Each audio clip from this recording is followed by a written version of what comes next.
Bonjour, bienvenue dans ce nouvel épisode de Paléontologie en appartement. Aujourd'hui, nous allons parler des dents. Assistant, donnez-moi votre dent, s'il vous plaît. Merci.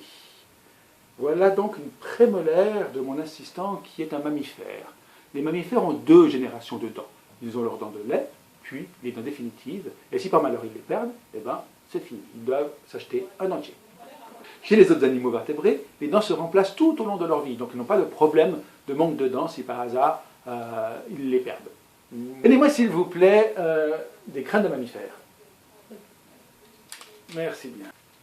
Donc les mammifères n'ont que deux générations de dents, mais chez eux, l'avantage c'est que ces dents sont très spécialisées. Par exemple, sur ce crâne de renard, un animal carnivore, essentiellement carnivore, on voit qu'il y a des dents pointues, des canines, puis des dents coupantes derrière pour couper la viande. Par contre, chez ce chamois, les dents sont beaucoup plus plates, elles servent à écraser l'herbe que l'animal mange. Mais quelle est l'origine des dents du point de vue de l'évolution? Voilà quelques dessins de dents de vertébrés. Ici, nous avons une dent de mammifère, une molaire, disons, avec une couche d'émail, une couche de dentine en blanc, et la racine. À côté, nous avons une dent de requin, qui est beaucoup plus simple, mais qui est composée de la même façon. Et ici, nous avons une écaille de requin. Et c'est là qu'on se rend compte qu'en fait, l'écaille de requin est extrêmement proche de la dent de requin. Donc toutes les dents des vertébrés ont évolué, se sont transformées à partir d'écailles que des poissons très anciens qui vivaient il y a plus de 420 millions d'années portaient sur leur corps. Assistant, donnez-moi des poissons cartilagineux, s'il vous plaît. Merci bien. Aujourd'hui, donc, chez les poissons cartilagineux que sont les requins et les raies, le corps est donc recouvert de milliers d'écailles qui ressemblent beaucoup aux dents. Et au cours de l'évolution, comme on le voit chez ce poisson-là, certaines de ces écailles se sont spécialisées et ont pénétré en quelque sorte dans la bouche pour servir d'organes pour attraper et manipuler la nourriture. Durant la vie d'un requin, l'animal perd donc des milliers de dents. Et c'est pour ça qu'on en trouve passablement sous forme fossile dans certains gisements à travers le monde. Assistant, donnez-moi un fossile de dent de requin, s'il vous plaît. Voilà, merci. Donc voici une dent de requin fossilisée qui a plusieurs dizaines de millions d'années et qui est relativement grosse par rapport à nos dents à nous, par exemple. Mais voici le dessin d'une dent de mégalodon, le plus grand des requins connus actuellement, qui vivait il y a environ 10 millions d'années.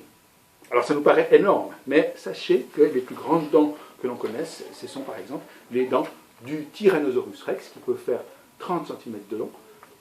Mais chez eux, on voit que la plus grande partie de la dent, c'est une racine, en fait, c'est la racine qui est à l'intérieur de la mâchoire, et seule cette partie-là sort dans la mâchoire.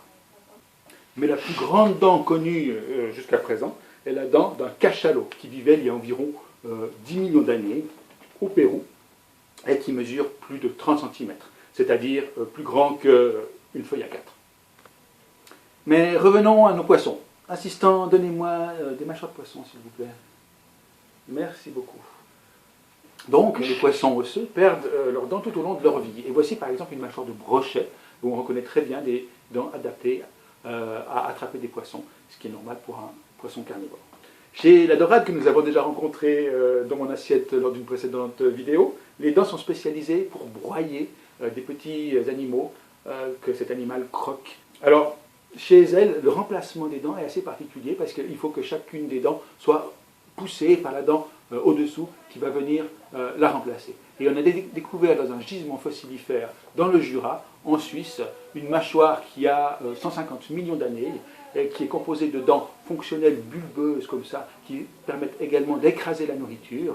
Et ce qui est incroyable chez ce poisson, c'est qu'en regardant à l'intérieur par des rayons X, nous voyons que les dents de remplacement sont en fait situées à l'envers et devaient se retourner, puis ensuite pousser pour remplacer les dents fonctionnelles, comme le montre ce petit film. À la prochaine pour une nouvelle vidéo de paléontologie en appartement.